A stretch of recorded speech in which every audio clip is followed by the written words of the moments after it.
Waalaikumsalam. Oke, baik. Alhamdulillahirabbil alamin.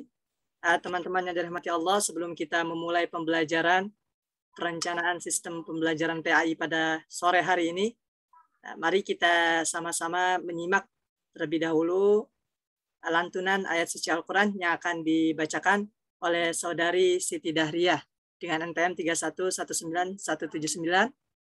Kepadanya dipersilakan. Silakan. Siti Dahriyah, boleh?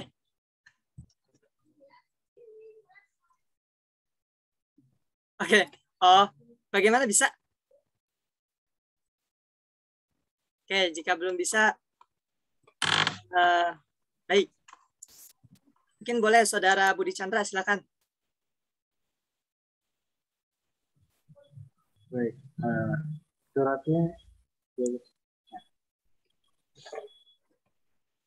Boleh, silakan Al-Muluk, Ar-Rahman, atau An-Naba. Ya. berapa? 10 ayat. 10 ayat. Suara saya jelas ya? Jelas. Sangat jelas. A'udzu billahi minasy syaithanir rajim. Tabarakalladzi biyadihil mulk wa huwa ala kulli syai'in qadir. الذي خلق الموت والحياة ليبلوكم أيكم أحسن عملا وهو العزيز الغفور الذي خلق 7 سماوات طباقا ما ترى في خلق الرحمن من تفاوت فارجع البصر هل ترى من فطور ثم ارجع البصر كرتين ينقلب إليك البصر خاسئا وهو حسير ولقد زينا السماء الدنيا بمصابيح وجعلناها رجوما للشياطين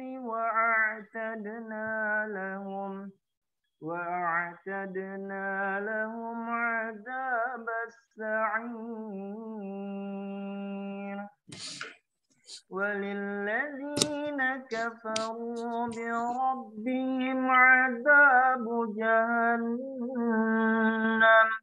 وبئس المصير إذا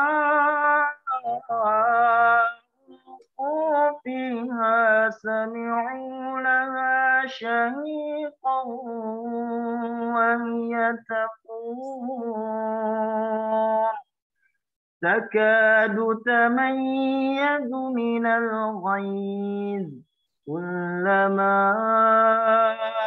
ألقي فيها فوجا سألهم خزنتها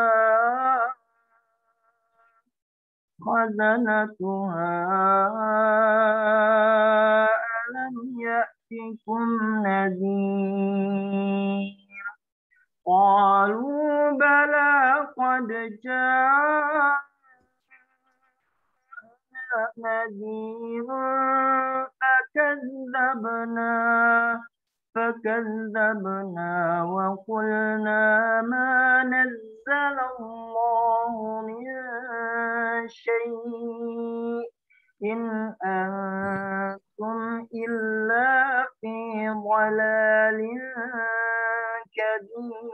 كبير وقالوا لو كنا نسمع أو نستغفر ما كنا في أصحاب السعير. Sadaqallahul azim. Allahumma arhamna bil Qur'an. Insyaallah enak ya. Kayaknya pengen sampai selesai ayatnya gitu ya. Tapi karena terbatas waktu, makanya saya minta 10 aja ayat dari surat yang Anda pilih. Bagus bacaannya, maka hurufnya bagus, awaduknya juga ada, adab membacanya juga ada. Semoga kita bisa meniru yang baik-baik yang kita dengar tadi. Dan semoga juga Allah memberikan rahmat buat kita semua yang membaca dan juga yang mendengar. Semoga apa yang kita lakukan dalam aktivitas kita sehari-hari, Allah kasih kemudahan. Terima kasih Chandra, juga teman-teman yang menyimak. Selanjutnya saya persilahkan Zahratul Aini. Dan selanjutnya, karena berdua, saya nggak bisa pilih. Kalau di reguler kan, satu kelompok 5 orang. 5-5-nya tuh stres duluan, siapa duluan ya gitu. Kalau ini kan nggak mesti stres, nggak mesti saya random, yang jelas udah siap semua karena berdua. Berarti habis Zahratul Aini, selanjutnya siapa? Silahkan Zahratul Aini. Bismillahirrahmanirrahim. Assalamualaikum warahmatullahi wabarakatuh. Waalaikumsalam warahmatullahi wabarakatuh. Rabbi syrah ya. Innal hamdalillah nahmaduhu wa nasta'inuhu wa nastaghfir wa na'udzu billahi min syururi anfusina wa min sayyiati a'malina. May yahdihillahu fala mudhillalah wa may yudhlil fala hadiyalah. Asyhadu an la ilaha illallah wahdahu la syarikalah wa asyhadu anna Muhammadan abduhu wa rasuluhu la nabiyya ba'dah. Rabbi syrah li sadri wa yassir li amri wa hlul 'uqdatam min lisani yafqahu qawli. Yang terhormat Ibu Maria Ulfa selaku dosen pengampu mata kuliah perencanaan pembelajaran sistem PAI, dan yang saya banggakan teman-teman kelas 5C 2019 yang menyempatkan hadir di kuliah sore pada hari ini. Saya dari kelompok 1 yang beranggotakan Zahratul Aini dan Khairun Nisa akan mempresentasikan makalah yang berjudul tentang desain pembelajaran. Baik, saya akan share screen. Oke. Desain pembelajaran. Pertama, pengertian desain pembelajaran. Sebelum kita masuk kepada materi, kita akan membacakan tujuan dari pembahasan desain pembelajaran ini. Pertama, tujuan kita mempelajari materi ini adalah agar para mahasiswa mengerti dan memahami tentang apa itu pengertian dari desain pembelajaran. Kedua, agar mahasiswa dapat memahami tentang pola-pola dan komponen-komponen pembelajaran yang ada pada kenyataan pembelajaran pada saat ini. Pertama, pengertian desain pembelajaran. Arti desain menurut Khairul Amin adalah suatu kerangka bentuk, rancangan, motif, pola, dan corak yang diimplementasikan terhadap suatu objek. Atau bisa juga desain diartikan sebagai kegiatan kreatif untuk merencanakan dan merancang sesuatu yang umumnya fungsional. Sedangkan arti pembelajaran adalah proses interaksi peserta didik dengan pendidik dalam sumber belajar pada suatu kegiatan atau lingkungan belajar. Sehingga bisa disimpulkan bahwa desain pembelajaran adalah praktik penyusunan atau rancangan media, teknologi, komunikasi, dan untuk teknologi komunikasi untuk membantu agar dapat terjadinya transfer pengetahuan secara efektif antara pendidik dan peserta didik. Nah, sebentar. Selanjutnya adalah pola-pola pembelajaran. Pola pembelajaran menurut Sriyono adalah sejumlah rangkaian prosedur dalam belajar dan yang dapat membantu siswa atau peserta didik dalam menguasai materi pelajaran. Sedangkan menurut Bori Morris, pola pembelajaran diklasifikasikan menjadi 4 bagian. menjadi 4 bagian. Pertama, pola pembelajaran tradisional 1, tradisional 2, pola pembelajaran guru dan media, keempat, pola pembelajaran bermedia. Nah, apa pengertian dari keempat pola pembelajaran ini? Pertama, pola pembelajaran tradisional 1 adalah pola pembelajaran antara pendidik dan peserta didik tanpa menggunakan alat bantu atau bahan pembelajaran dalam bentuk alat peraga. Maksudnya, pola pembelajaran ini menurut saya pola pembelajaran ini bisa seperti kayak metode ceramah, yaitu ketika guru dan siswa hanya berdiskusi, guru yang menjelaskan.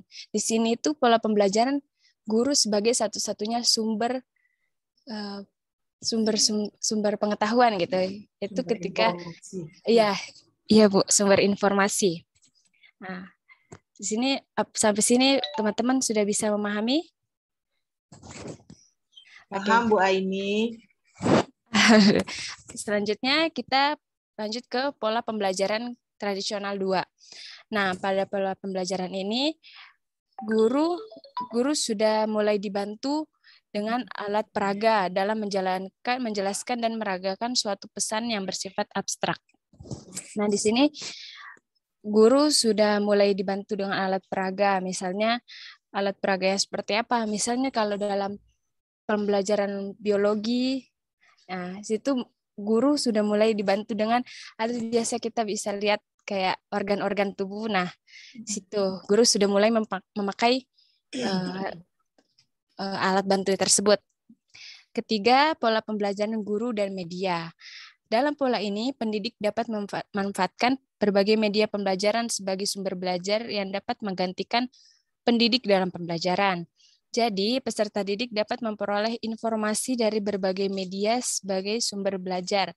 Misalnya dari majalah, modul, siaran radio, pembelajaran, dan lain-lain.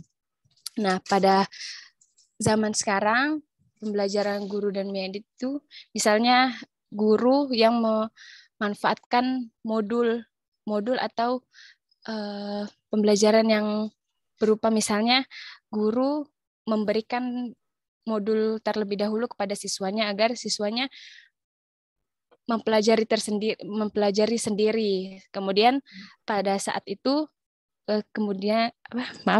pada beberapa menit kemudian guru dan siswa sudah mulai berdiskusi atas tentang modul yang sudah dibaca terlebih dahulu, misalnya seperti itu.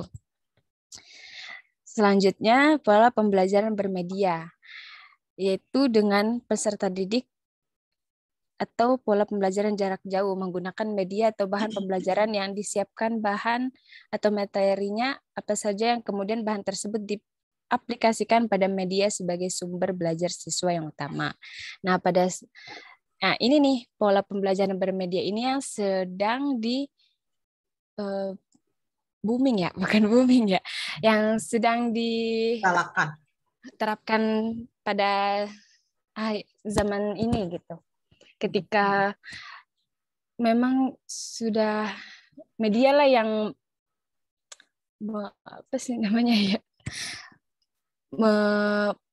membantu pembelajaran antara peserta didik dan pendidik dan peserta didik, yaitu ketika seperti kita sekarang kita belajar memakai media apa nih?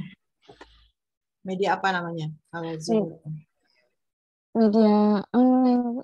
Media online, betul. Ya. Media online.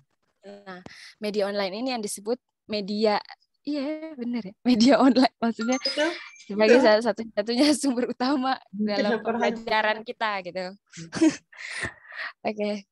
Selanjutnya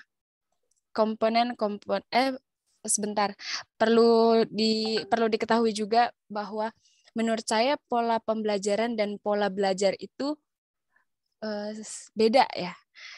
Nah, perlu kita bahas karena banyak, terutama saya juga agak sedikit susah atau sulit membedakan antara pola pembelajaran dan pola belajar. Dan ternyata antara kedua itu memang benar-benar beda gitu ya Bu. Seperti contohnya pola pembelajaran itu adalah ketika guru yang menentukan mau pola mau seperti apa pembelajaran ini kita kasih ke siswa gitu, bagaimana metodenya. Nah, tapi sedangkan pola belajar adalah ketika siswa yang menentukan sendiri mau seperti apa pola belajar yang dia terapkan pada diri sendiri untuk memahami pembelajaran tersebut. Ada siswa yang lebih memahami ketika dia belajar sendiri. Ada siswa yang lebih mudah memahami pelajaran ketika dia berkelompok. Nah, itu yang disebut pola belajar.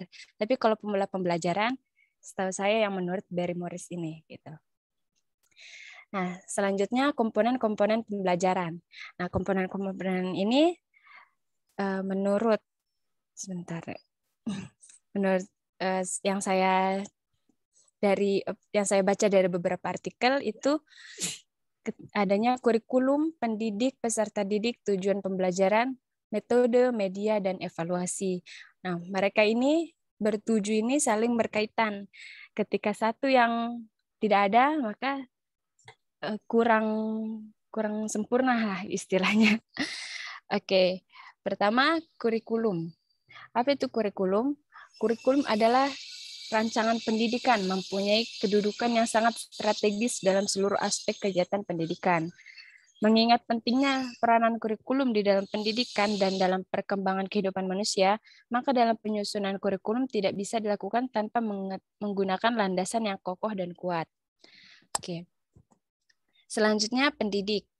Pendidik menurut Muhammad Ali adalah orang yang memegang peranan paling penting dalam proses belajar mengajar. Pendidik yang setiap hari berhadapan langsung dengan peserta didik, termasuk karakteristik dan problem mengajar yang mereka hadapi berkaitan dengan proses belajar mengajar. Sehingga dapat disimpulkan bahwa pendidik adalah seorang dengan fitrahnya sebagai manusia, berkepribadian yang memegang peranan penting dalam proses belajar mengajar dan berpartisipasi penuh dalam penyelenggaraan pendidikan. Nah, komponen-komponen pembelajaran ini tunggu dulu. Pendidik dalam pertemuan kita kali ini adalah Ibu Maria Ulfa ya. Selanjutnya peserta didik. Peserta didik menurut Undang-Undang Nomor 20 tentang Sistem Pendidikan Nasional adalah anggota masyarakat yang berusaha mengembangkan potensi diri melalui proses pembelajaran yang tersedia pada jalur, jenjang, dan jenis pendidikan tertentu. Peserta didik adalah subjek yang bersifat unik yang mencapai kedewasaan secara bertahap. Tujuan pembelajaran. Dalam Permendiknas nomor 52 tahun 2008 tentang standar proses disebutkan bahwa tujuan pembelajaran memberikan petunjuk untuk memilih isi mata pelajaran, menata urutan topik-topik, mengalokasikan waktu, petunjuk, dan memilih alat-alat bantu pengajaran, serta prosedur pengajaran, serta oleh pendidik dalam mengadakan hubungan dengan siswa pada saat menyediakan ukuran. Nah, selanjutnya, metode pembelajaran merupakan salah satu cara yang digunakan berlangsungnya pembelajaran untuk mencapai tujuan yang ditetapkan. Yang keenam adalah alat pembelajaran atau media, adalah perangkat lunak, software atau perangkat keras, hardware, yang berfungsi sebagai alat belajar atau alat bantu belajar. Terakhir yaitu evaluasi, adalah suatu tindakan atau suatu proses untuk menentukan nilai dari suatu hal. Ada pendapat lain yang mengatakan bahwa evaluasi adalah kegiatan mengumpulkan data seluas-luasnya, sedalam-dalamnya yang bersangkutan dengan kapabilitas siswa, guna mengetahui sebab akibat dan hasil belajar siswa yang dapat mendorong dan mengembangkan kemampuan belajar. Nah, sebelum pembahasan ini selesai, mari kita sama-sama menganalisis siapa saja yang dalam komponen-komponen pembelajaran ini. Misalnya seperti tadi, pendidik yaitu Ibu Maria Ulfa, peserta didik yaitu sebagai teman-teman kelas 5C sendiri. Tujuan pembelajaran tadi sudah saya sebutkan bahwa untuk mengetahui pengertian desain belajar, pola-pola pembelajaran, dan komponen-komponen pembelajaran. Metode yang kita pakai hari ini adalah metode diskusi atau diskusi ya. Nah, media ini kita memakai media online atau Zoom meeting. Terus selanjutnya evaluasi nanti biasanya akan ada di akhir sesi, yaitu yang akan diberikan oleh Ibu Maria Ulfa.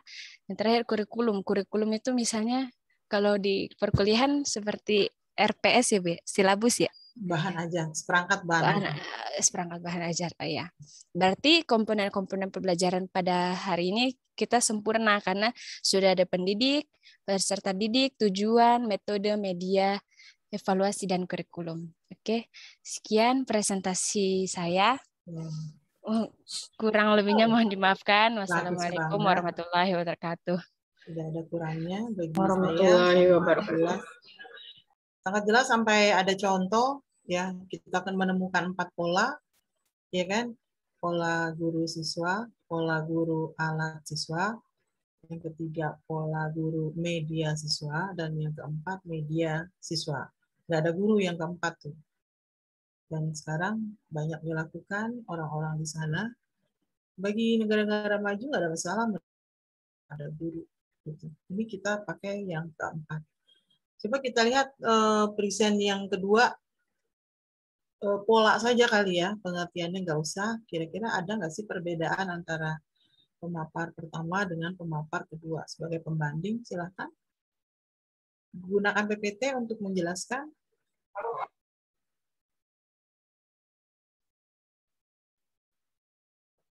Sudah join kah? Zahratul Aini yang kedua? Oh, sudah. Bisa.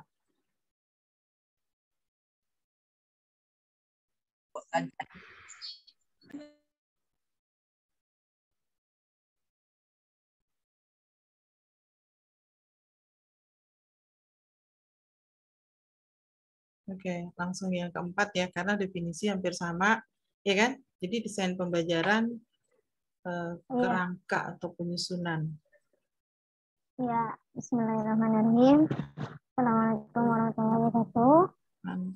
Oh iya, sama. Assalamualaikum warahmatullahi wabarakatuh. Sebetulnya hampir sama ya, Bu. Untuk polanya pembelajaran ya. Pola pembelajarannya sama kayak tapi tadi. kamu lebih menarik dilihat visualisasinya gitu. Ini juga bagian dari desain ya. Kamu lebih menarik dibanding Aini. Nah, ini kelebihan. Presentnya Aini rapi tadi, tapi visualisasinya kalau dibanding dengan yang kedua, enakan yang kedua dilihatnya kan. Tuh coba. Iya nggak sih? Bagi saya gitu, karena gambar itu gambar, grafik, tabel itu tuh mempermudah visualisasi kita untuk mengklasifikasikan, mengidentifikasi. Apalagi tadi Aini menyebutnya tradisional, tapi di visualisasinya nggak dia bilang tradisional kan? Ini bagian desain tuh. Jangan baper ya Aini ya. Harus saya sampaikan gitu, masing-masing kita punya kelebihan. Kalau Anda bilang pola 1 tradisional, sebutin tradisional gitu, sehingga ada perbedaan dengan present yang kedua. Lanjut, silakan bisa. Bismillahirrahmanirrahim. Langsung ke pola-pola ya Bu ya. Oke.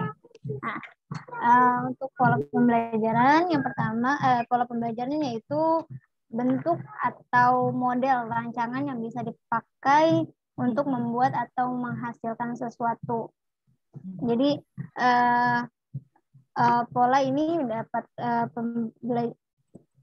khususnya untuk sesuatu yang ditimbulkan cukup mempunyai sesuatu yang sejenis atau pola dasar yang dapat ditujukan untuk dilihat atau mana sesuatu yang dikatakan memakan pola.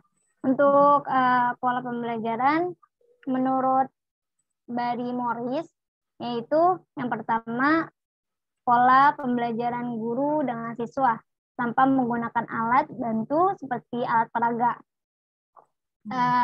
Pola pembelajaran ini tergantung pada kemampuan guru dalam meningkatkan bahan pembelajaran dan menyampaikan bahan tersebut secara lisan kepada siswa. Yang kedua yaitu pola guru dengan alat terhadap siswa.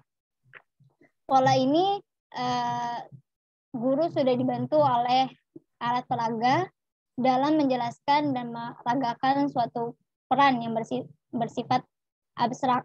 Seperti sebelum pandemi ya Bu ya, kalau misalkan belajar itu dengan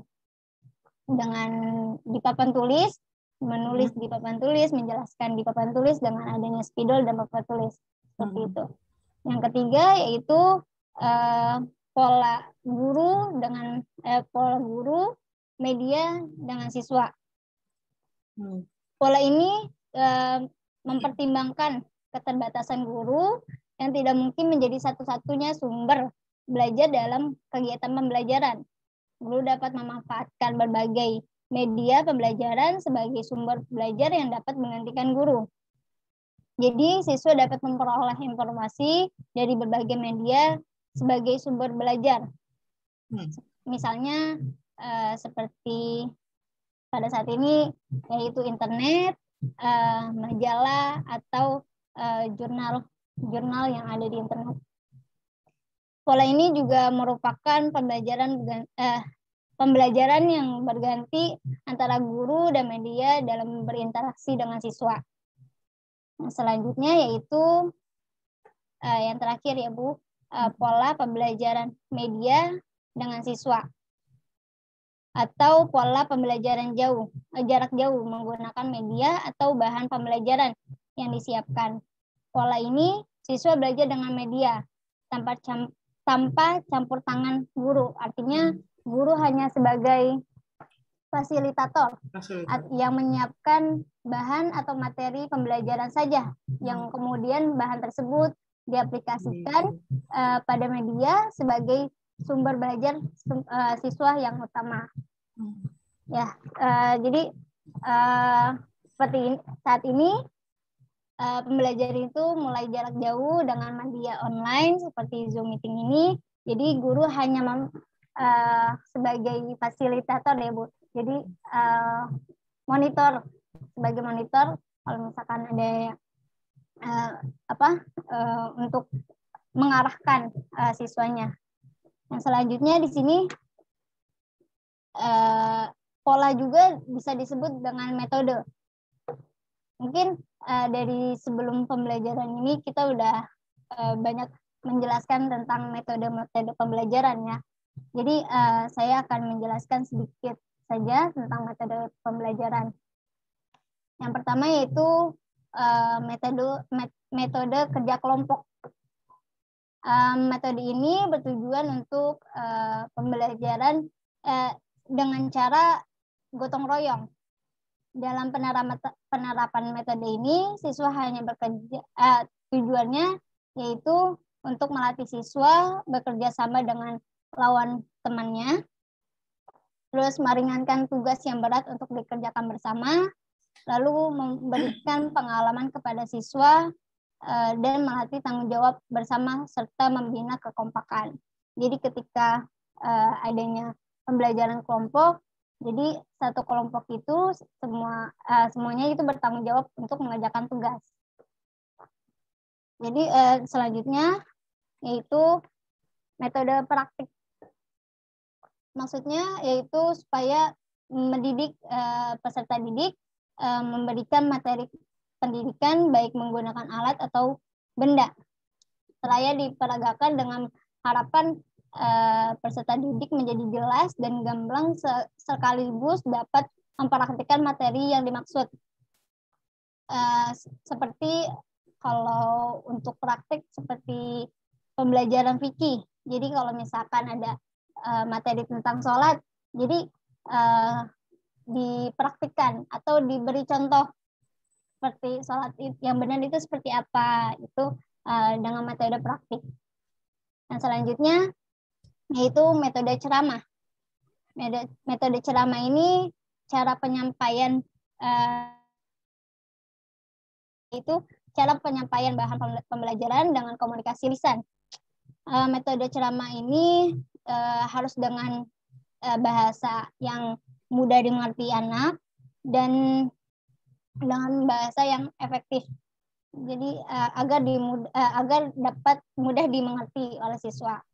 Yang selanjutnya yaitu metode tanya jawab. Metode ini cara belajar mengajar diterapkan guru dengan jalan guru mengajukan pertanyaan dan siswa menjawab. Atau sebaliknya, siswa bertanya, guru menjawab. Tujuannya yaitu mengecek penguasaan siswa atas fakta dan materi yang telah diajarkan. Sementara beda dengan diskusi. Diskusi itu melatih anak menghubungkan fakta dan konsep dalam membahas masalah yang lebih kompleks. Yang selanjutnya kita akan membahas diskusi, metode diskusi.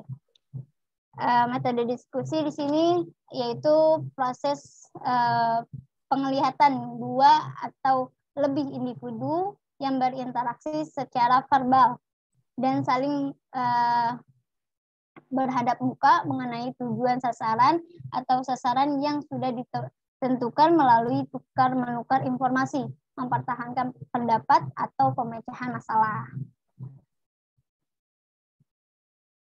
Cukup ya? Oh, udah, oke. Komponen tadi sudah hampir sama sih. Ya. Nanti saya pertajam dengan slide yang saya sudah siapkan. Anda bisa download juga di e-learning, bisa ambil di PJ melalui Salman, kuliah 3 judulnya desain pembelajaran. Ada beberapa kesamaan karena memang referensinya tidak jauh beda, topiknya sama. Itulah pentingnya kita masing-masing membuat sendiri, nanti ada titik temunya di mana, benang merahnya apa. Menurut pendapat Anissa dengan Zahratul Aini itu apa, intinya adalah sama, desain. Lalu pertanyaannya, apa bedanya desain dengan RPP? Gitu. Nanti Anda galiin. Apa bedanya desain dengan RPP? Gitu. Kemudian, boleh nggak sih komponen yang Anda jelaskan tadi itu, kita nggak ada satu komponen pun. Gitu. Terus, tugas siapa nih yang desain? Itu pertanyaan-pertanyaan yang harus kita diskusikan. Atau ini dari saya pertanyaannya, dan bisa jadi dari teman-teman, silakan. Saya kembalikan ke pemakalah moderator antara Nisa dan Aini. Silakan saya kembalikan ke Aini atau Salman sebagai hostnya, terserah diatur bagaimana. Oke, baik. Baik teman-teman, tadi sudah dipaparkan oleh kedua pemakalah kita. Bagus pemaparan ya dua-duanya ya. Ya, sangat luar biasa ya, mantul. Ya, setelah ini silakan. Tadi ada 3 pertanyaan dari Ibu Maria Ulfa yang sudah disampaikan. Namun sangat diharapkan dari pemakalah dahulu untuk menjawab. Nah, kemudian nanti barangkali ada teman-teman yang punya pertanyaan juga, silakan diutarakan. Terima kasih. Atau teman-teman dulu, mereka sambil berpikir jawabannya apa. Teman-teman dulu untuk mengajukan pertanyaan, silakan. Atau enggak menerima penjelasan tadi, enggak setuju dengan yang dibuat gitu. Iya. Silakan. Selamat. Barangkali mungkin dari ketiga pertanyaan awal yang tadi disampaikan, ada teman-teman yang mau dijawab atau mungkin ada yang pertanyaan baru yang ingin disampaikan, sangat dipersilahkan. Ayo, mari. Siska, Nauratul Nazifah, Agung Santoso bisa diaktifkan juga untuk videonya sambil kita dokumentasi ya, Siti Rahayu dan Irsal. Bagaimana pemakalah? Ada yang mau dijawab dahulu atau mungkin ada pertanyaan dari teman-teman yang lain? Silakan.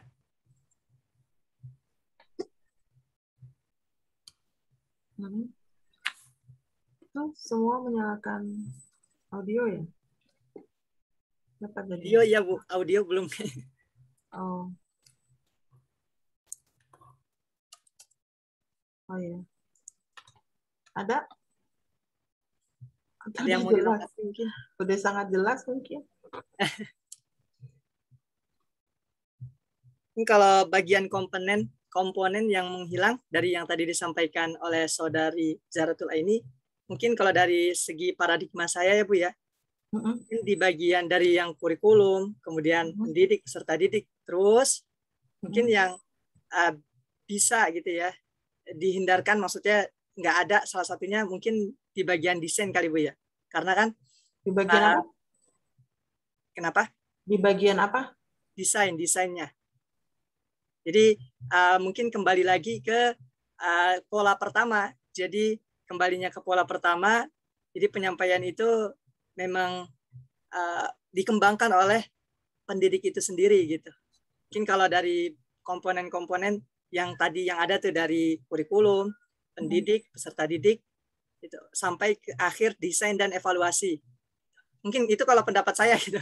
Tapi mungkin teman-teman yang lain boleh disampaikan. Jadi kembali lagi berarti mainnya di pola pertama gitu. Pola yang tadi disampaikan bahwasanya yang menjadi sumber utama informasi itu pendidik itu sendiri.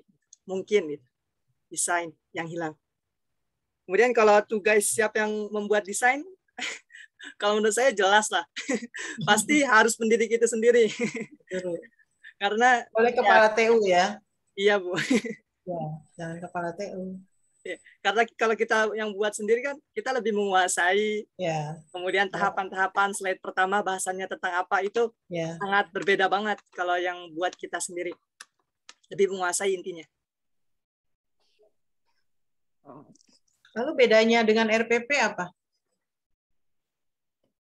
Desain dengan RPP bedanya apa?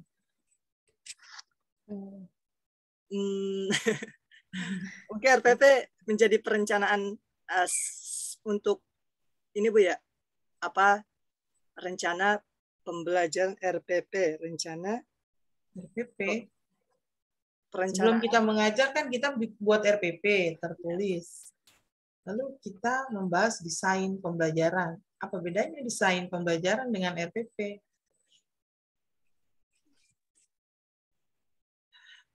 Dalam segi penerapannya mungkin desain itu perencanaan itu digunakan RPP itu digunakan sebelum proses pembelajaran atau proses pengajaran mungkin. Atau desain ketika desain juga sebelum proses pembelajaran desain. Kan tadi praktek penyusunan. Ya kan? Praktek penyusunan apa yang mau disampaikan sebelum pembelajaran, bisa menggunakan alat atau media teknologi. Lalu apa bedanya dengan RPP? Coba Zaratul Aini atau Nisa yang punya hajat. Yang punya hajat. Ini ya. Menurut saya penyusunan desain dan RPP itu kalau desain pembelajaran dia lebih simpel, Bu. Kalau RPP mencakup semua gitu. Pokoknya penyederhanaan desain pembelajaran RPP lebih tidak simpel, lebih kompleks berarti. Desain pembelajaran itu lebih itu, Bu. Maksudnya menyederhanakan dari RPP gitu, lebih sederhana dari RPP gitu, Bu. Duluan desain apa RPP? RPP, Bu. Duluan desain apa RPP? Bingung kan? Sebingung angka tadi nggak? Sebingung angka tadi. Dia bisa banyak bentuk. Mau mana duluan, kayak telur dengan ayam, ayam dengan telur. Mana yang duluan gitu. Coba Nisa, saya mau dengar Nisa. Jadi apa bedanya nih desain pembelajaran yang Anda bahas dengan RPP? Saya udah jelasin tuh di awal sekali kuliah pertama itu. Desain pembelajaran, apa bedanya dengan RPP? Coba Nisa. Mungkin kalau RPP lebih punya standarnya ya, Bu. Apa? Punya standar. Punya standarnya gitu. Jadi dari cara penulisannya, dari cara tahap-tahapannya gitu.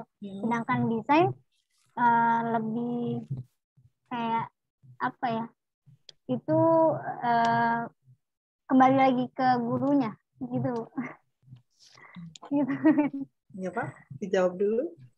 Iya, kalau desain mungkin kembali lagi ke gurunya, mempunyai pola masing-masing gitu. Ya, jadi pola-pola yang sudah diterangkan apa dia mau pakai media atau alat peraga gitu. Mungkin kurang lebihnya gitu. Oke. Ya, angka 1 sampai 10 Anda 8. Gitu. Lumayan kan? 2 lagi supaya 10. Ada yang lain berpendapat? Mari Chandra, teman-teman, Mbak. silakan Chandra udah disampaikan. Chandra. Mungkin ada punya referensi lain. Ayo diutarakan, silakan. Kayaknya kalau RPP lebih kepada konsepnya, Bu ya. Kalau desain itu lebih kepada prakteknya ya. Jadi kalau RPP kan nggak membutuhkan untuk mengajar itu, kalau desain itu lebih kepada skillnya gitu. Kalau RPP itu kan sebelum mengajar kita udah bikin RPP itu. Tapi kalau desainnya itu nanti bentuk pembelajarannya seperti apa itu membutuhkan skill tersendiri lah gitu dengan metode-metode gitu. Benar ya gitu. Boleh nambahin nggak? Iya boleh, nggak apa-apa semua dulu. Nanti saya tinggal ngumpulin, kan enaknya jadi guru ya. Kalau menurut saya, Ya. kalau desain itu menekankan kepada proses penyusunan pedoman pembelajaran dalam rangka menerjemahkannya kurikulum yang berlaku dalam kegiatan pembelajaran di kelas.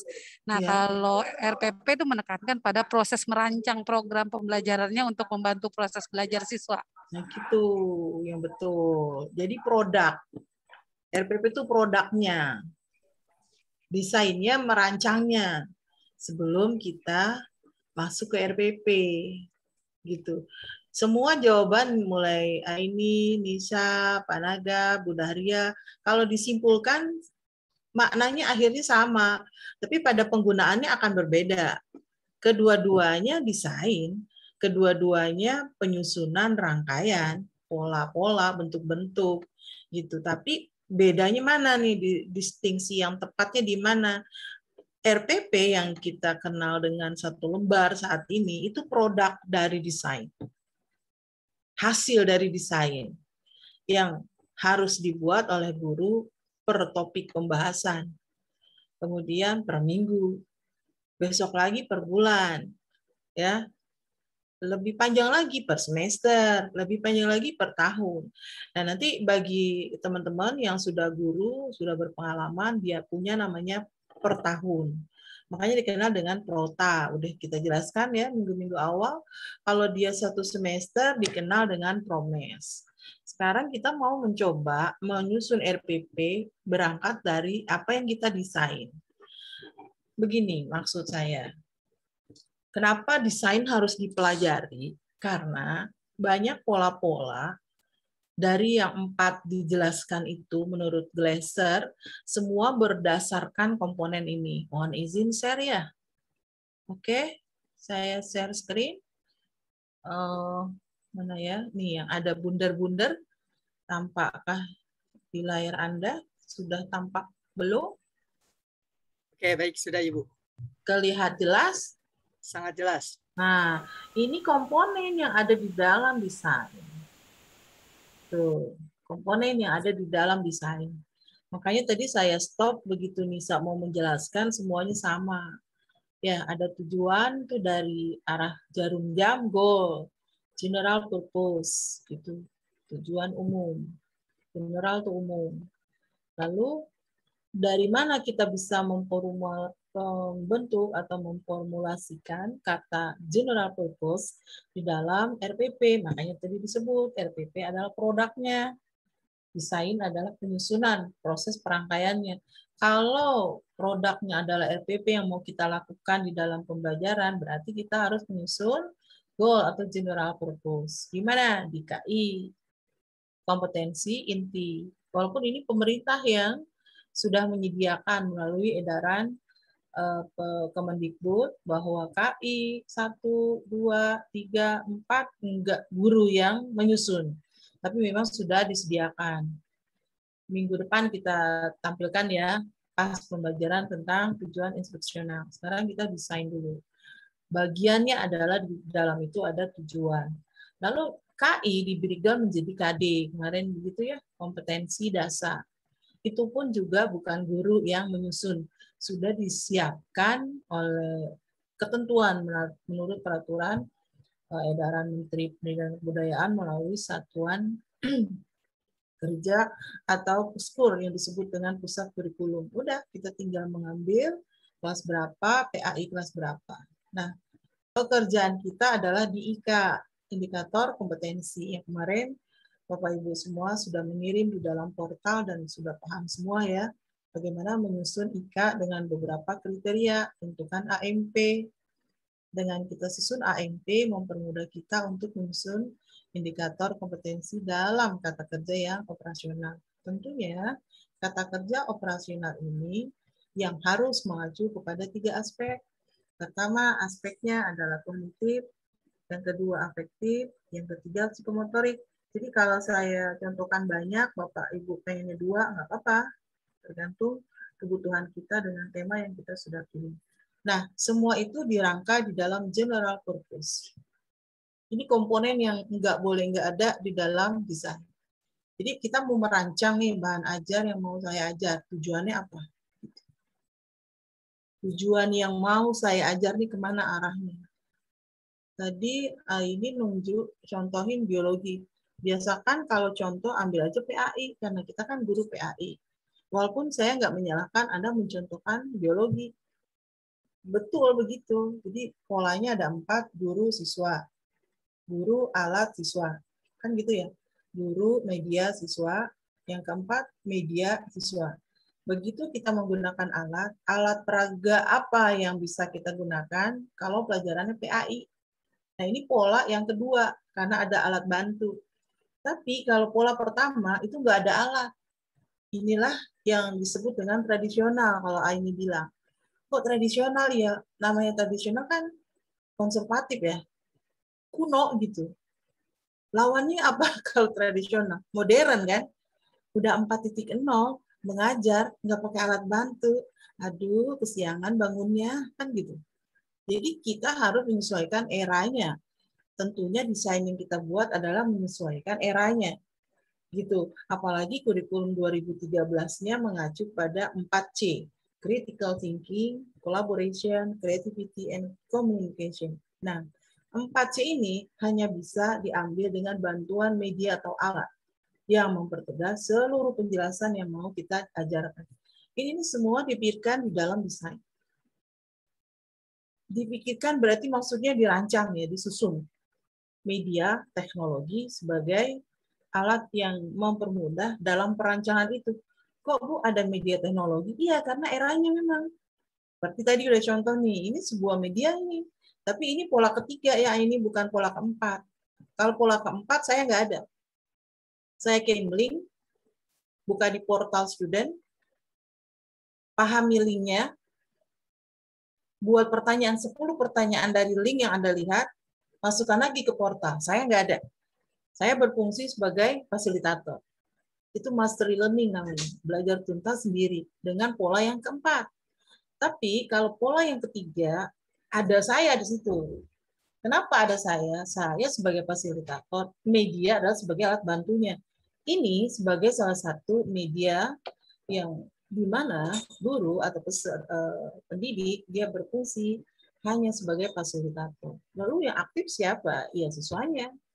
Ya kan? Kenapa harus ada presentasi? Kenapa harus ada tanya jawab? Kenapa harus ada collaboration? Kenapa harus ada berkomunikasi?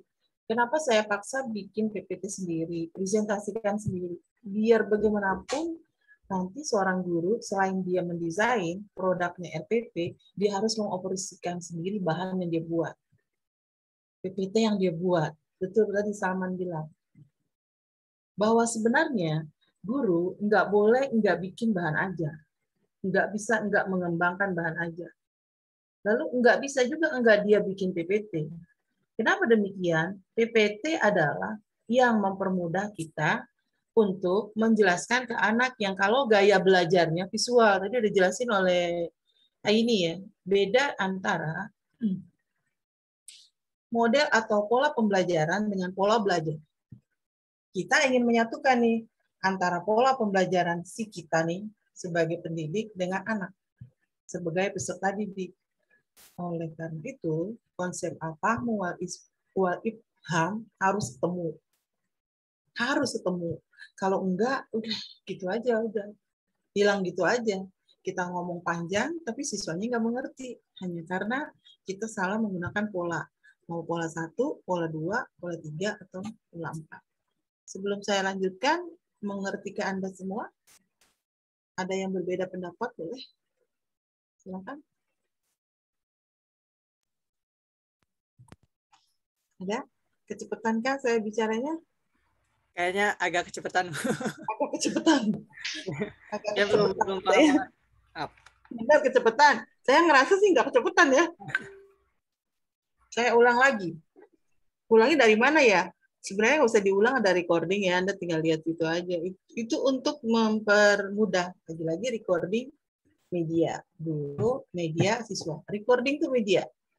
Yang bisa kita review, bisa kita recall gitu. Jika kita kurang paham. Memang kadang penjelasan itu gimana pendidik ngomong itu lebih cepat daripada kita menangkap ya, kata bahkan menulis kembali itu harus diulang-ulang. Oke, saya ulang deh. Itu sesuai garis putaran jam kan ada general purpose, terbaca ya, general purpose. Itu artinya tujuan umum. Tujuan umum ini komponen yang harus ada di dalam desain pembelajaran. Jadi kalau Anda menganggap desain pembelajaran adalah sebuah kerangka penyusunan yang menggunakan media teknologi sebagai alat bantu untuk merangkai. Produknya adalah RPP. Dan di dalam RPP pun juga tertampilkan namanya goal atau general purpose, di mana formulasi KI dibentuk di dalam KI. Kompetensi inti. Yang 4 itu KI 1 aspek religius, Bu. Religius. KI 2 aspek sosial. KI 3 aspek Pengetahuan. KI 4 aspek Keterampilan. Nah, semua guru harus mengacu ke 4 aspek itu. Yang hebat itu adalah guru umum tapi mampu menyentuh nilai-nilai ketuhanan. Hebat sekali itu. Kalau guru agama, pengetahuan umum dia tahu, tidak ada masalah untuk pengetahuan agama. Nah, berdasarkan KI ini dengan general purpose, seluruh guru, apapun itu, ngajarnya, dia harus mengacu kepada nilai-nilai ketuhanan dari agama yang dianutnya. Anda Muslim semua, sudah lebih gampang. Tidak ada heterogenitas, homogen semua, sama. Tapi begitu Anda ngajar SMA, SMK nanti nih besok, kira-kira bulan Juni persiapannya. Juli udah apply-nya, Anda temukan banyak orang-orang yang beragama di mana di dalamnya tingkat heterogenitas itu tinggi. Ada Hindu, ada Buddha, ada Kristen, ada Katolik. Muslim, ya mayoritas pasti. Nah, berdasarkan undang-undang, setiap agama yang diajarkannya, yang bukan agama Islam boleh keluar. Tapi kebanyakan, siswa-siswa kita nggak mau keluar. Bahkan dia bertoleransi dengan memakai kerudung. Gitu. Dia non-Muslim, tapi dia pengen tahu informasi apa yang ada di dalam. Nah, disinilah dibutuhkan kepiawaian seorang guru bagaimana nanti mengenal karakteristik anak learner, karakteristik. Tuh, garisin kedua ke bawah. Learner, karakteristik. Kita harus tahu background mereka. Ini semuanya desain, semuanya rancangan.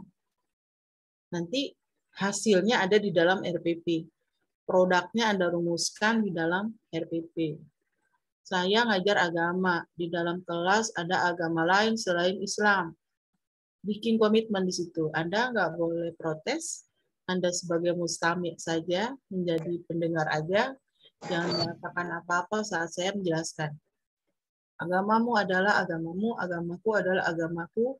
Punya doktrin yang masing-masing, doktrinnya adalah menurut agama kita masing-masing. Kan gitu ya. Ini Pak Naga dalam hal ini menguasai banget nih. Ya, sangat menguasai banget. Kenapa bisa demikian?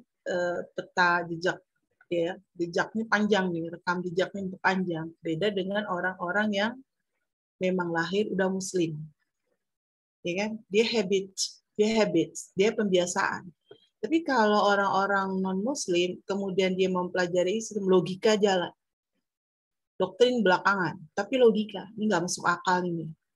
Kenapa dia kemudian hijrah, dia pindah, akhirnya dia memeluk agama yang semula bukan itu. Dan logika yang jalan. Kalau kita baca sejarahnya Safi Antonio, luar biasa. Yang punya Karim Un, Tazkiyah. punya itu. Kemudian lagi Wali Songo, siapa Pak? Tenaga? Yang punya Wali Songo itu? Mas Agung. Ya, Mas Agung. Itu juga orang-orang Konghucu. Ternyata Al-Islamu mahjubun bil muslim.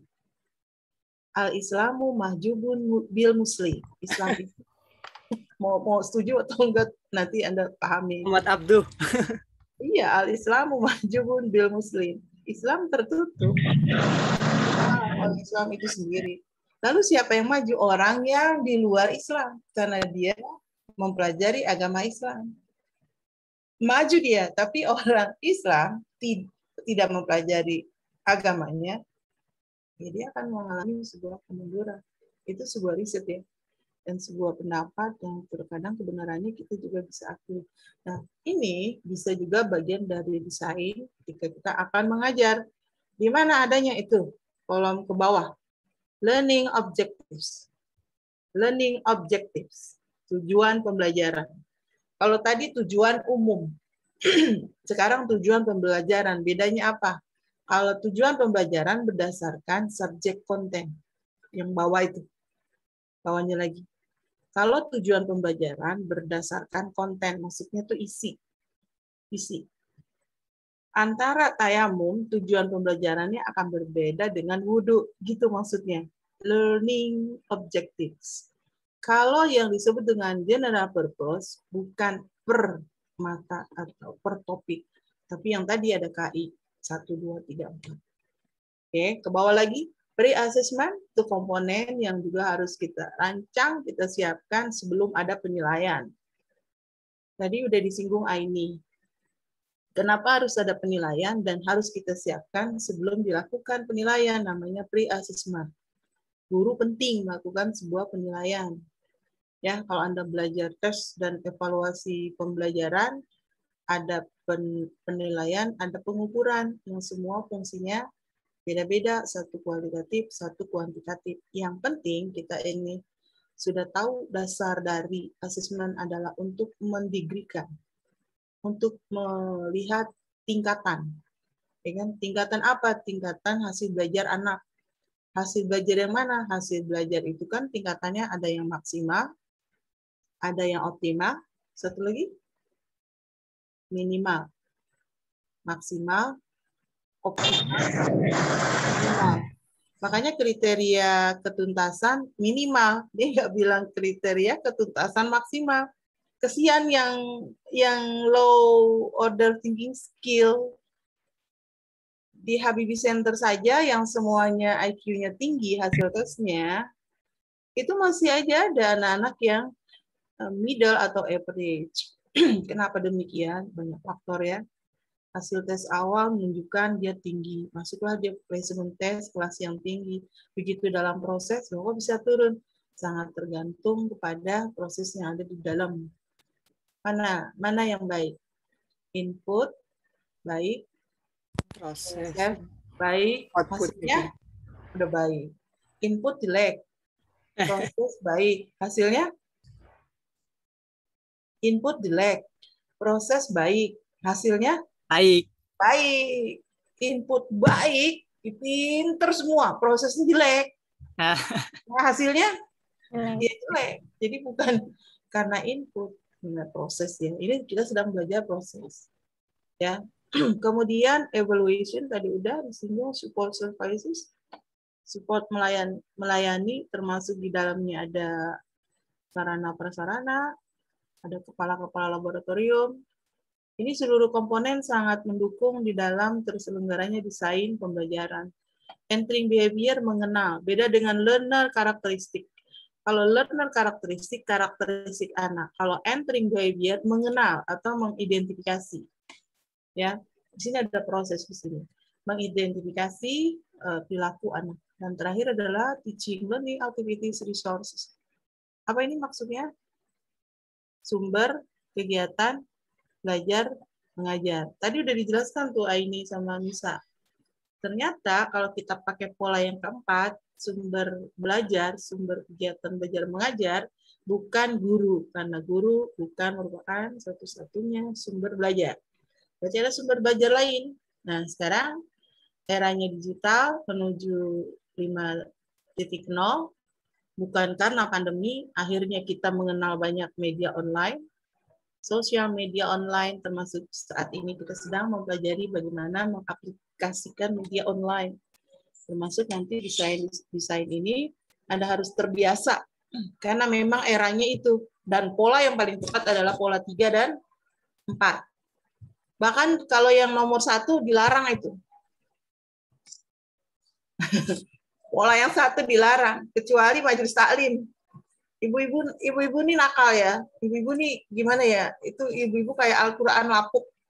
Tahu nggak sih kamu Al-Quran lapuk? Ini kalimat adopsi dari Ustadz Abdul Somad. Nah, ibu kita itu seperti Al-Quran lapuk. Orang tua kita yang udah 80 tahun seperti Al-Quran lapuk. Apa maknanya? Dibuang dosa kita kan? Dipakai udah nggak berguna, kenapa nggak berguna? Ya udah dibuang virus gitu. Jangan keluar juga pakai virus. Keluar itu pakai masker. Masya Allah, susah dibilanginnya. Udah kayak Al-Quran lapuk. That's all. Saya kira itu, dan yang terpenting adalah kita melakukan apa yang kita desain, produknya RPP. Nah, RPP tidak sekedar RPP, kita harus laksanakan nanti. Kapan? Nanti pas semester Maret ya, misi KRS-nya Februari. Rancang ini akan kita apply pada saat PPL 1 di bulan Maret, misi KRS Februari. Dan nanti kita uji cobakan seluruh yang kita praktekkan di PPL 1 untuk PPL 2 di bulan Juli. Tapi persiapannya di bulan Mei dan Juni. Gitu. Saya kira itu polanya ada 4, komponennya seperti yang saya jelaskan tadi. Jadi perbedaan jelas ya antara desain dengan RPP. Desain rancangan, RPP adalah produk. Silakan ada yang ingin mengomentari atau pertanyaan baru, baik buat pemakalah atau buat saya sendiri. Ada pertanyaan kah? Mungkin dari ini Bu, maaf. Dari teman-teman dulu, boleh? Barangkali ada pertanyaan? Boleh.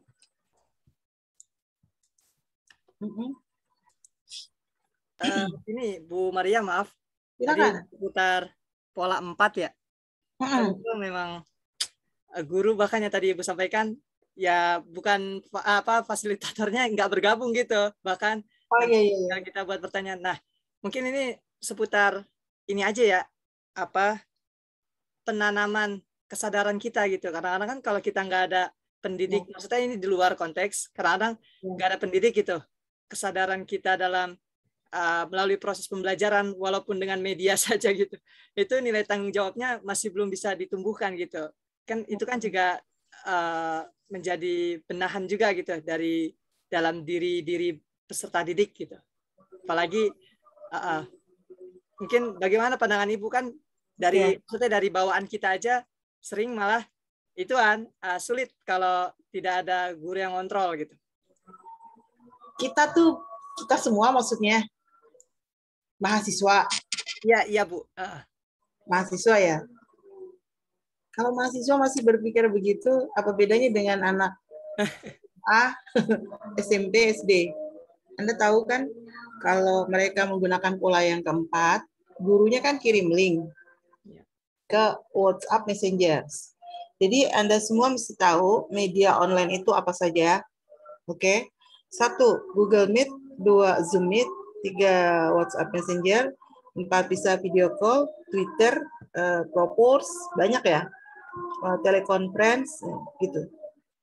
Nah, SD, SMP, karena Zoom meeting berkaitan dengan kuota dan lain-lain, sinyal dan lain-lain, maka dibuatlah oleh guru itu link.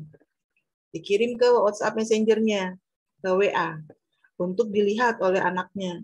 Dari itu, ini kita menggambarkan pola yang keempat. Dari situ, anak harus buat pertanyaan 5. Itu saja masih mau loh. Anak SD masih mau. Karena kalau nggak mau, dia akan punya modul berikut lagi gitu. Harus melihat link lagi. Link itu maksudnya bisa dibuat video pembelajaran sendiri oleh gurunya, atau link itu di-download oleh gurunya berkaitan dengan tema. Contoh, kamu mau ngajar temanya tentang mengkafani jenazah. Kan kalau Anda buat video sendiri, butuh banyak skill-skill yang sifatnya teknologi kan, teknologi komunikasi. Mama, recording Anda harus bisa. Kedua, transferring Anda harus bisa. Iya kan? Berarti sudah syuting kan yang dilakukan oleh orang lain karena kita memperagakan. Kemudian yang ketiga titling, karena harus ada judulnya. Yang ketiga dubbing, harus ada suaranya. Namanya aja video. Media online yang sifatnya lihat, dengar, gerak. Gitu. Lalu kemudian ada lagi nanti estetika dalam penayangan video itu. Katakan kita bisa bikin dengan segala keperluan yang tadi saya sebutkan. Lalu Anda buat linknya. Bisa juga Anda download. Gitu. Download dari beberapa yang tadi saya sebutkan. Dan itu banyak sekali dalam media online itu. Ini pola yang keempat, sekarang kita udah dihadapkan dengan situasi itu. Nggak mungkin nggak bisa. Lalu Anda mengatakan kayaknya kurang motivasi Bu kalau nggak ada ibu gitu kan, nggak ada guru. Itu tadi yang saya bilang bahwa guru dalam hal ini profesi yang memang tidak tergantikan. Guru profesi yang tidak tergantikan. Lalu ketika era digital ada satu riset yang mengatakan bahwa nanti suatu saat peran guru akan berubah drastis. Nggak bisa saya bilang. Nggak bisa. Untuk tahu degree, untuk tahu attitude, yang bisa melakukan asesmen adalah guru. Nggak bisa teknologi. Kan ada 3 aspek tuh yang kalau Anda susun IKA. 1 kognitif, 2 afektif, 3 psikomotorik. 2 ini bisa teknologi yang lakukan. Tapi untuk yang 1, afektif, nggak bisa dilakukan oleh alat. Dia harus guru yang melakukan. Oleh karena itu, profesi guru tidak tergantikan. Kekhawatiran itu muncul dari pertanyaan tadi. Makanya nggak gampang profesi guru, karena dia harus ngebentuk. Bukan hanya mentransfer pengetahuan, dia harus membentuk dan akhirnya terbentuk. Dan yang paling hebat adalah anak itu melakukan tanpa dilihat oleh gurunya, gitu. Itu hebat. Jadi kalau Anda dapat ilmu dari kecil, SD, SMP, SMA, itu akan ter-recall guru Anda yang SD. Pasti. Siapa yang pertama menanamkan nilai-nilai kebaikan gitu tuh, pasti akan ter-recall. Ya dulu saya. Itu makanya profesi guru tidak tergantikan. Ya, karena media kan memang fungsinya hanya sebagai alat bantu. Itu nggak bisa menggantikan fungsi guru. Hebat sekali kalau Anda bilang guru itu kan mudaris. Guru itu murabbi, guru itu mu'alim, guru itu mudabbir, ya, guru itu mubaligh, guru itu muyassir, guru itu muadib. Alat peraga nggak ada yang bisa disebutin kayak tadi. Dia nggak pernah bisa dibilang muyassir. Robot-robot itu, artificial intelligence yang menggantikan fungsi guru, dalam hal ini media, dia nggak bisa disebut sebagai muyassir. Dia mempersulit kita. Kita disuruh pinter dengan alat itu. Kalau guru kan enggak, Bu, saya nggak paham, diulang lagi. Coba. Diulang lagi, Bu. Portal aja kita udah banyak yang ngeluh kan. Ditutup langsung. Kata Anda, buka dong portal, saya kan ketinggalan 10 menit. Nggak bisa, tiada maaf, itu sistem komputer. Kira gitu. Ada pertanyaan lagi, Salman? Jadi memang tidak tergantikan ya. Fungsi guru memang tidak tergantikan. Tapi kalau era sekarang, pola yang keempat adalah pola yang paling tepat. 3 dan 4. 3 dan 4. Pola pertama udah kurang cocok. Dilarang. Haram. Sangat dilarang. Kenapa dilarang coba? Udah. Kenapa dilarang? Nggak boleh ada kerumunan. Lapuk, Bu. Karena udah nggak zamannya, Bu. Ya, karena eranya pandemi, nggak boleh ada kerumunan. Ada lagi? Ya Bu, makasih. Jadi intinya tadi saya nilai ihsan kita dalam belajar tuh perlu benar-benar dilatih. Walaupun nggak ada inian apa pendidiknya kan yang tadi pola keempat. Makasih Bu. Kamu mau coba? Kamu mau coba nanti pertemuan keberapa? Saya nggak ada. Ada nggak sih perbedaannya gitu? Kamu record ya? Saya nggak ada. Kan bahan saya udah beri, link saya beri gitu. Kamu record perbedaannya di mana? Boleh-boleh aja kita coba gitu. Tapi kalau mahasiswa enggak sih ya. Mahasiswa kan ya udah mahal kan, namanya aja udah mahal. Nggak tergantung dengan adanya guru yang lain. Demikian, kalau masih ada yang ingin ditanyakan yang lain, Siti Rahayu. Ada Adi? Adi mau tanya, Adi? Saya mau nanya, Bu. Oke, silakan. Habis.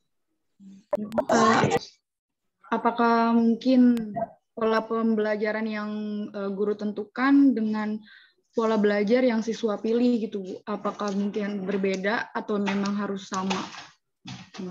Oke. Apakah pola belajar yang siswa udah inginkan dengan pola pembelajaran yang guru sudah tentukan akan ketemu, harus ketemu? Nggak boleh nggak ketemu. Kalau nggak ketemu, nggak tercapai tujuan pembelajaran. Siswa punya pola A, ibu sebagai pendidik maunya B, nggak akan ketemu. Gimana indikatornya? Apa parameternya? Parameternya adalah, makanya tadi yang saya buat bundar-bundar gitu, lingkaran-lingkaran gitu, kan ada learner karakteristik, ada entering behavior. Itu data yang kita gunakan untuk menyatukan antara pola pembelajaran yang kita mau dengan pola belajar yang anak inginkan. Gitu. Kita maunya media, seperti yang Salman bilang, aduh enakan media nih, saya bisa sambil nyuci gitu kan, pola keempat, saya maunya pola keempat gitu. Tapi kan anak nggak mau, anak maunya ada ibu di situ, dibimbing, diarahkan. Katakan pelajarannya tentang murojaah. Murojaah itu kan sebenarnya Anda bisa ulang-ulang tanpa ada guru. Tapi pola belajar anak nggak begitu. Dia mau ada mudabir, ada murabi, ada muyasir yang memudahkan, kalau salah dibenerin gitu. Itu nggak boleh nggak ketemu ya, Say. Bahaya itu kalau nggak ketemu. Harus ketemu pola belajar anak dengan pola pembelajaran guru. Sekali lagi, pola pembelajaran guru yang disebut dengan desain pembelajaran yang 4 itu. Yang 4. Kalau pola belajar anak, kalau kita melihat gaya belajar, teori berseberangan dengan itu, teorinya gaya belajar anak itu ada gaya belajar dengar, ada gaya belajar lihat, ada gaya belajar gerak, gitu. Ini nih harus terakomodir tiga-tiganya oleh kita. Karena dalam satu kelas 40 anak, tidak semuanya anak punya gaya belajar dengan pola dengar aja ngerti. Berarti ada anak yang kita mesti visualisasikan. Disitulah media pentingnya. Tapi anak yang ketiga nggak bisa kalau media doang divisualisasikan. Dia harus diperagakan. Berarti anak yang kinestetik. Diulang, auditorial, visual, kinestetik. Anak yang gaya belajarnya visual, auditorial, dengar. Anak yang gaya belajarnya visual, lihat. Dominasi pada dengar. Ya, dengar aja udah jelas. Tapi kan nggak semua anak dengar saja jelas. Harus divisualisasikan. Berarti media sebagai alat bantu yang mempermudah tercapainya proses pembelajaran. Nah, kita mau menggunakan pola yang ketiga nih. Ada guru, ada media, ada peserta didiknya gitu, ada siswanya. Ketemu deh tuh pola yang dia inginkan dengan pola yang kita sudah tetapkan. Kalau enggak, kita revisi lagi. Ingat siklus kuliah pertama itu perencanaan, pelaksanaan, evaluasi, revisi, kan gitu ya. Ada 4 siklusnya ya. Perencanaan, pelaksanaan, evaluasi, revisi. Kok ada revisi? Iya, perbaikan dari evaluasi yang kita sudah lakukan. Berarti data evaluasi yang kita dapatkan sebagai data untuk kita melakukan revisi. Oke, revisikan, perbaikan. Berarti putar lagi dengan siklus ke atas lagi. Kita rencanakan ulang lagi. Insya Allah kemarin pola yang saya pakai nggak cocok ya. Salah saya dong berarti gitu. Kalau udah salah saya, kita harus self evaluation. Jangan orang lain yang mengevaluasi. Anda mengajar nanti yang mengevaluasi adalah wakil kepala sekolah bidang kurikulum. Enggak selalu dan selamanya Anda diawasi. Jadi siapa pengawas Anda? Siswa. Siapa evaluator Anda? Siswa. Siapa yang mengkritik Anda? Siswa. Siapa yang ngabuli Anda? Siswa juga. Kenapa dibully? Coba deh. Itu Bapak itu ngajarin nggak ngasih materi deh kayaknya gitu. Dibully itu. Dia takut aja nyampein di dalam forum kan. Bisa jadi nanti ditandain nih. Memang kan ada. Nah sekarang Anda harus open. Harus terbuka terhadap kritikan dari siswa. Karena itu adalah memberikan konstruk gitu ya. Memberikan ide-ide membangun dan akhirnya kita ubah cara kita. Tentunya pola yang semula pengen begini, kita ubah pengen yang satunya lagi. Sehingga menyatu antara yang belajar dengan yang memberikan pembelajaran. Saya kira itu. Ini terlihat di dalam layar ada EB. Kita dari IO, Instructional Objective, Entering Behavior. IP itu Instructional Procedure, dan PA itu Performance Assessment. Kalau saya ke bawahin gitu. Ini menurut Glaser. Nah, 4 komponen ini hampir sama dengan penjelasan Aini dan Anissa tadi. Apa tadi yang pertama? IO, Instructional Objective. EB, Entering Behavior. IP, Instructional Procedure. PA, Performance Assessment. IO, Instructional Objective tujuan pembelajaran. EB, mengenal karakteristik anak. IP, Instructional Procedure, metode. PA, Performance Assessment, nilai. Penampilan yang dinilai. Jadi guru itu harus terlihat dari performance-nya. Siapa yang menilai Anda? Siswa. Saya ulang. Siapa yang mengkritik Anda? Siswa. Siapa evaluator Anda? Siswa. Siapa yang ngabuli Anda? Siswa. Enggak ada orang lain, karena yang lebih dekat dengan Anda adalah siswa. Kepala sekolah, iya kalau dia sempat merhatiin kan. Kalau dia nggak sempat, udah. Habis sudah semua. Karena itu desain penting, produknya adalah RPP, semuanya sangat penting sebagai bentuk dari preparation. Ungkapan itu tolong diingat, there is no a great teacher without preparation. There is no a great teacher without preparation. Di sana, there is no, di sana tidak ada, di sana tuh di sekolah. Di lembaga pendidikan manapun tidak ada guru yang hebat gitu tanpa persiapan. Nah, desain adalah alternatif untuk Anda melakukan persiapan dan produknya adalah RPP. Saya kira itu ya, Bapak Ibu sekalian. Kalau kecepatan sehingga buka recording yang Salman siapkan. Kadang kita terburu-buru, khawatir maghrib, azan maghrib gitu ya. Ya kita harus banyak maklum. Teman-teman datang juga udah lewat waktunya. Jadi memanfaatkan waktu seefektif mungkin dengan rekaman juga salah satu media yang bisa kita ulang-ulang. Terima kasih. Ada lagi? Cukup ya? Bu, saya mau bertanya, Bu. Oh, masih ada, silakan. Nauratun Nazifah. Seorang Anda guru. baru kali ini kah? Apa, Bu? Baru muncul hari ini? Iya, Bu. Kalau baru muncul, paham nggak kira-kira? Udah lumayan paham, Bu, dengan pembelajaran yang sebelumnya. Oh, udah pernah kuliah ya. Dengan saya juga kuliahnya? Iya, dengan Ibu juga. Oke, berarti lebih bisa nih dari teman-teman lainnya. Silakan, ada pertanyaan atau silakan. Guru, sebelum mengajar itu kan perlu membuat rancangan pembelajaran ya, Bu? Masuk pola pembelajaran atau komponen pembelajaran atau tidak termasuk dua-duanya, Bu? Guru sebelum mengajar harus mempersiapkan rancangan pengajaran. Dua-duanya masuk. Dia harus mendesain dulu, produknya adalah RPP. Gitu. Seperti penjelasan saya tadi, kita berupaya mendesain dulu, mau mendesain dengan pola yang mana. Saya pengen ngajar guru dengan siswa, walaupun sekarang nggak bisa kan karena pandemi.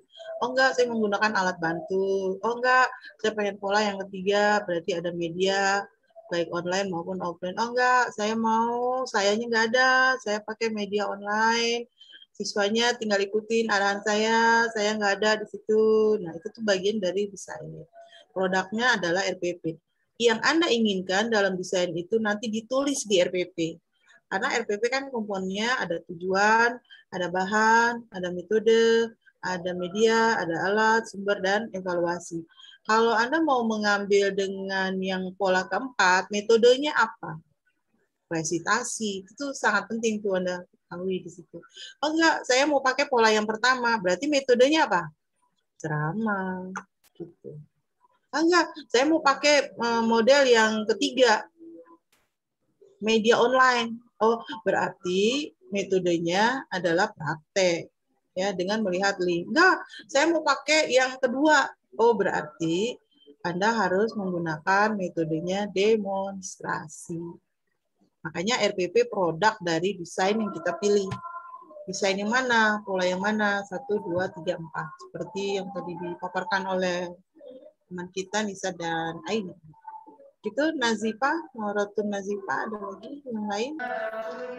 Kalau lagi berjalannya pembelajaran gitu ternyata nggak efektif gitu Bu, boleh kita revisi nggak Bu?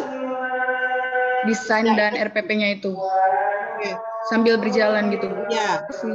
RPP dari satu ke RPP lain pasti akan berubah sesuai dengan kondisi.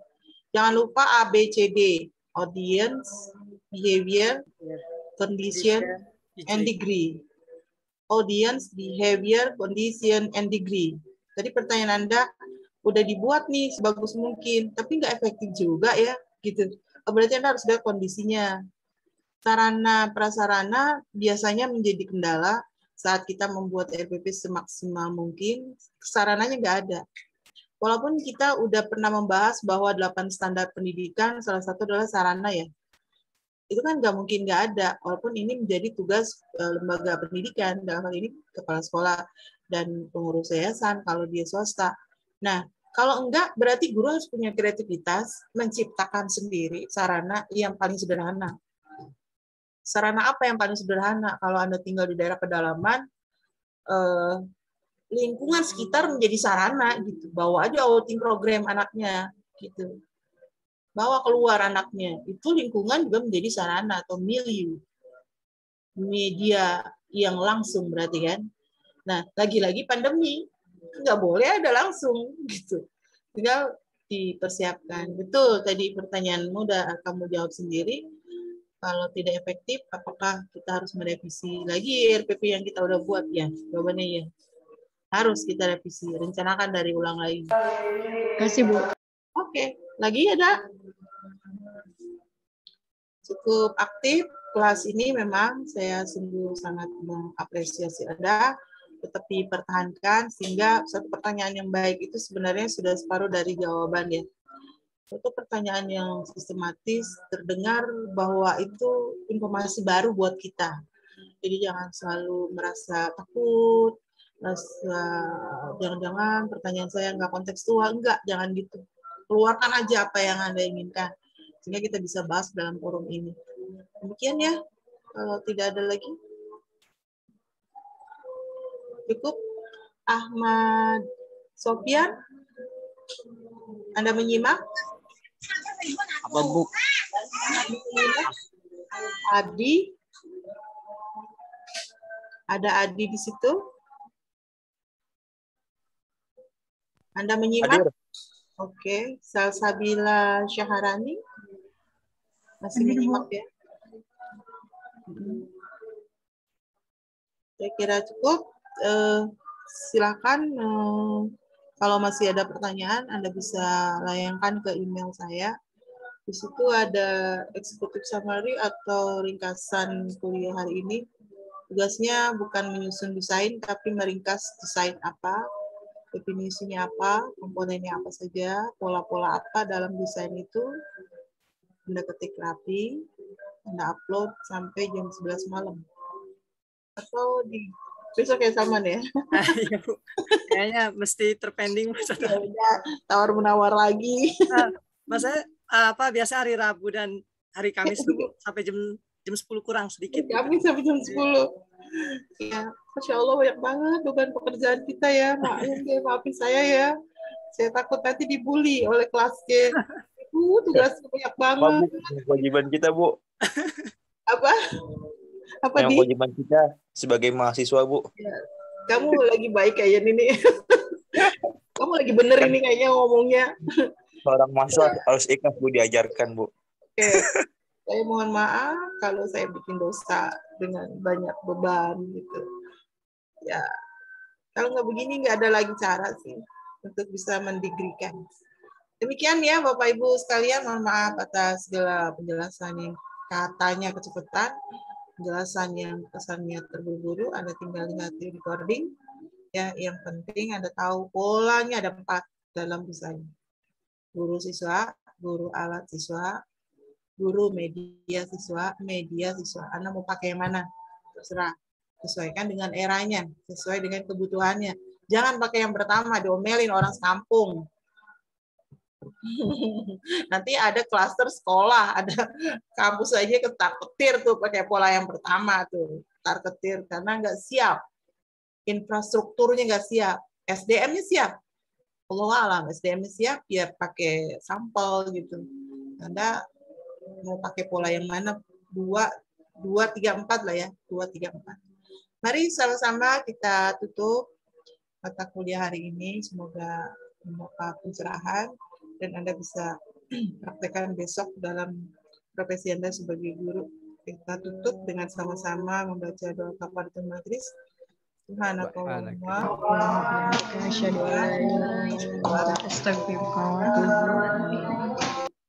Terima kasih. Assalamualaikum warahmatullahi wabarakatuh. Waalaikumsalam warahmatullahi wabarakatuh. Syukran Ibu. Saya akan ganti jamnya ya. Berarti besok Kamis sampai malam. Terima kasih Ibu. Bu Maria. Ya. Yang tugas makalah juga mengumpulkan. Itu di portal ada. Kalau Anda buka di portal ada tuh. Ke makalah menguploadnya makalah dan PPT. Kalau yang enggak tampil berarti tinggal eksekutif summary-nya aja atau ringkasannya. Demikian ya. Ya duluan. Assalamualaikum. Assalamualaikum. Assalamualaikum.